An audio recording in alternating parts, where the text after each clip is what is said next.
ब्रह्ममुरारिसुरार्चितलिङ्गं निर्मलभासितशोभितलिङ्गम् जन्मज दुःखविनाशकलिङ्गं तत्प्रणमामि सदा शिवलिङ्गम्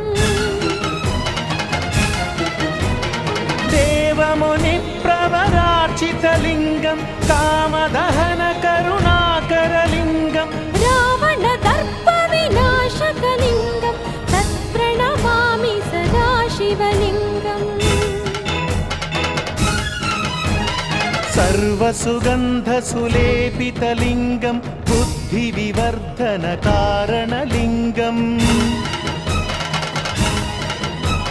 सिद्धसुरा